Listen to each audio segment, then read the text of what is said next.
तो कुंडा triple murder case में फंसे रघुराज प्रताप सिंह और राजा भैया की मुश्किलें अभी कम नहीं हुई हैं। कुंडा के कैंप कार्यालय में राजा भैया के साथ सीबीआई दूसरे दिन भी पूछताछ करती रही। पूछताछ के दूसरे दिन सीबीआई कत्ल की उस रात राजा भैया और उनके समर्थकों के बीच हुए फोन पर बातचीत को खंगाल रही है। फोन खोलेगा ट्रिपल मर्डर का राज, कॉल डिटेल पर टिकी राजा की किस्मत। रघुराज प्रताप सिंह उर्फ राजा भैया, प्रतापगढ़ का ये बाहुबली नेता अपने जिंदगी के सबसे बुरे दौर से गुजर रहा है। कुंडा ट्रिपल मर्डर केस के चक्रव्यूह में फंसे राजा के लिए हर पल मुश्किलों भरा साबित हो रहा है। सीबीआई के रडार पर आए राजा भैया से पूछताछ दूसरे दिन भी हुई। सुबह के ठीक 10 बजे कुंडा के कैंप कार्यालय में राजा भैया दाखिल हुए। वही ठसर, वही अंदाज, सफेद कुर्ता पायजामा पहने राजा भैया कैंप कार्यालय पहुंचे। इसके ठीक 10 मिनट बाद सीबीआई ने शुरू किया सवालों का सिलसिला। दरअसल सीबीआई इस बात को जानना चाहती थी कि 2 मार्च की उस काली रात राजा भैया की किन किन लोगों से बात हुई। इस दौरान राजा भैया ने फोन पर लोगों से क्या बात की, राजा भैया ने अपने समर्थकों को क्या निर्देश दिया। सवालों के गोले दागने के बाद राजा भैया का हत्या गवाह के एसओ मनोज शुक्ला से भी आमना सामना कराया गया। दोपहर तकरीबन 2:45 बजे मनोज शुक्ला कैंप कार्यालय पहुंचे। इसके बाद दोनों से पूछताछ की गई। सूत्रों के मुताबिक सीबीआई ने पहले ही राजा भैया की कॉल डिटेल खंगाल रखी है। कॉल डिटेल से बात सामने आई थी कि तिहरे कत्ल की उस रात राजा भैया की कई लोगों से बात हुई थी। मतलब साफ है, राजा भैया की किस्मत उनके कॉल डिटेल पर टिकी है, जो अब सीबीआई के हाथ लग चुकी है। जांच एजेंसी इसी के आधार पर पता लगाने की कोशिश कर रही है कि क्या राजा भैया का ट्रिपल मर्डर केस में कोई रोल है। हालांकि पिछले 2 दिनों की तफ्तीश में राजा भैया पूरी तरह कॉन्फिडेंट दिख रहे हैं। सवालों पे हम आपसे चर्चा करेंगे, लेकिन जांच पूरी हो जाने के बाद।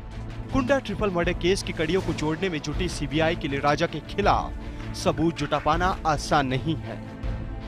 कम से कम पिछले 2 दिनों की पूछताछ के दौरान ये बात साफ हो गई है। राजा भैया के अब तक के हाव भाव ने जाहिर कर दिया कि जांच एजेंसी अब भी उनके खिलाफ खाली हाथ है। इंडिया न्यूज के लिए प्रतापगढ़ से फरमान अब्बास की रिपोर्ट। चलिए एक बार फिर रुक करेंगे फरमान अब्बास हमारे साथ लगातार बने हुए हैं। फरमान, आज पूछताछ खत्म हुई, वहां पर आप मौजूद थे, आपने हाव भाव देखे वहां राजा भैया के, और आपने बताया कि आत्मविश्वास आज भी उनका वैसा ही था जितना कुछ दिन पहले था। यानी कहीं ना कहीं ये संदेश देने की कोशिश भी कर रहे हैं वो अपने समर्थकों को या फिर सीबीआई को कि वो निर्दोष हैं और उन्हें कोई चिंता करने की जरूरत नहीं है। बिल्कुल, जिस तरह से उनके समर्थक, अगर हम कल 11 घंटे की बात करें जब तक राजा भैया से कल पूछताछ हुई, और आज अगर 9 घंटे की बात करें जब तक राजा भैया से पूछताछ हुई यहाँ पर कुंडा के सीबीआई के कैंप कार्यालय में, तो इन 20 घंटों के दौरान जो राजा भैया के समर्थक हैं वो सीबीआई कैंप कार्यालय के तकरीबन 100 से 150 मीटर की दूरी पर उनका जमावड़ा लगा रहा, और वो पल पल की खबर जानना चाह रहे थे कि आखिर राजा भैया से कितनी पूछताछ हो रही है, आखिर क्यों इतनी देर लग रही है, क्यों वक्त लग रहा है, सीबीआई इतना लंबा वक्त क्यों ले रही है। तो शायद उन समर्थकों को जो उनका जमावड़ा लगा था यहाँ पर, और जो समर्थक यहाँ पर नहीं है, जो उनके क्षेत्र में समर्थक हैं, उनको ये संदेश देने की कोशिश कर रहे हैं राजा भैया कि अभी भी सीबीआई के हाथ वो सारी चीजें नहीं लगी हैं जिनकी सीबीआई को तलाश है, जो आरोप लगे हैं उनकी तह तक सीबीआई जो जाना चाहती है। तो सीबीआई के पास राजा भैया के खिलाफ अभी तक कुछ ऐसा नहीं है, और उस चीज को बताने के लिए वो उनका जो कॉन्फिडेंस है वो मीडिया के सामने जो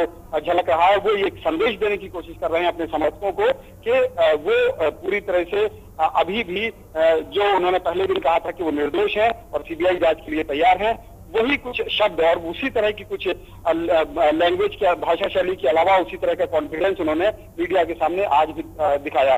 तो एक तरह से ये संदेश देने की कोशिश की अपने समर्थकों की तो कि उनको घबराने की जरूरत नहीं है, और वो सीबीआई जांच की बार बार ये भी बात कहते रहे कि वो सीबीआई जांच के जो तौर तरीके हैं, जिस तरह से सीबीआई सवाल कर रही है उसके वो खुलकर जवाब दे रहे हैं, और वो जांच के बाद सारी चीजें खुद बताएंगे। अभी जांच चल रही है, इसलिए अभी वो कुछ भी बोल नहीं रहे हैं, लेकिन बिना बोले हुए अपने भाव भंगिमा से, अपने बॉडी लैंग्वेज से उन्होंने सारा संदेश अपने समर्थकों को खुद ब खुद दे दिया। जी चलिए फरमान, तमाम जानकारी के लिए शुक्रिया। अपडेट आपसे लेते रहेंगे। तो काफी शांत दिखाई देने की कोशिश राजा भैया कर रहे हैं। हालांकि फोन कॉल डिटेल उनकी खंगाली जा रही है। सीबीआई 2 दिन तक पूछताछ करती रही है, कल पूछताछ नहीं की जाएगी और ऐसे में ये संदेश भी अपने समर्थकों को देने की कोशिश यहां पर राजा भैया कर रहे हैं कि वो तो पूरी तरह से निर्दोष हैं। चलिए यहां पर रुकेंगे एक ब्रेक के लिए और ब्रेक के उस पार आपको दिखाएंगे आखिर क्यों बीजेपी की स्वाभिमान रैली घिरी सवालों में।